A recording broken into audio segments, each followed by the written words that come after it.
ទាំងគំនូនិងចម្លាក់នៅតាមសន្លឹកទ្វារនិងបង្អួចនៃថែវខាងកើតនៃអគារសារមន្ទីរជាតិ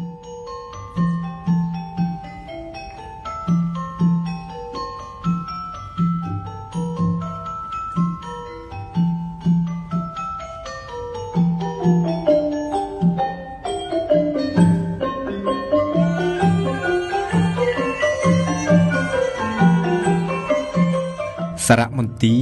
មានថែវព័ទ្ធជុំវិញនិងខឿនខ្ពស់លយចេញជាថ្នាក់ដោយសារពើសោតជញ្ជាំងទាំងពីរខាងនៃថែវខាងកើតមានទ្វារចូលចំកណ្ដាលនិងបង្អួចចំនួន12នៅលើសន្លឹកបង្អួចទាំងនោះមានឆ្លាក់និងផ្ទាំងគំនូរដែលឆ្លាក់និងគូរដោយគ្រូនិងសិស្សសាលារចនានៅឆ្នាំ1920ក្បាច់រចនានៃចម្លាក់និងគំនូរបានចម្លងចេញពីព្រះវិហារក្នុងវត្តអារាមខ្មែរសន្លឹកបង្អួចអំពីឈើកគីនៃជញ្ជាំងខាងកើតបែរមុខទៅរកវាលព្រះមេននិងទន្លេចតុមុខដែលឆ្លាក់ក្បាច់លម្អនិងលាបមរៈពណ៌ខ្មៅសន្លឹកបង្អួចនៃវងនីមួយៗមានឆ្លាក់ក្បាច់ចង្វាយភ្ញីវល្លិភ្ញីទេសក្តឹបនិងផ្លែផ្កាផ្សេង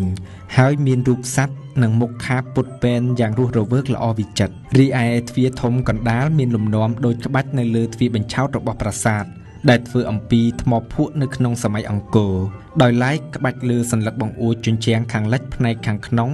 ជាផ្ទាំងគំនូរក្នុងរង្វង់ពងក្រពើ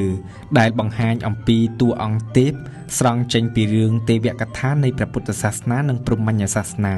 រូបគំនូរបានរំលេចនៅពណ៌ក្រហមស្រាលភ្លឺរលោងស៊ីគ្នាជាមួយនឹងពណ៌ក្រហមដីលែងដែលលាបលើជញ្ជាំងខាងក្រៅជុំវិញផ្ទាំងគំនូរលម្អក្បាច់ឡាយឆ្លុះគឺគំនូរបុកនៅឆ្នាំ1968ដល់ឆ្នាំ1969ផ្នែកកណ្ដាលត្រូវបានរុះរើនិងជួសជុលឡើងវិញដោយរក្សានៅទម្រង់ដើមដោយបន្ថែមនៅជាន់ខាងលើសម្រាប់បន្ទប់ការិយាល័យនិងលានគ្រឹះសម្រាប់ទុកដាក់វត្ថុបុរាណសន្លឹកបង្អួចនិងទ្វារដែលបើកចំហនោះបានបង្ហាញនៅទិដ្ឋភាពធម្មជាតិដ៏ស្រស់ត្រកាលដែលកំពុងតែប្រែប្រួលទៅតាមពន្លឺថ្ងៃ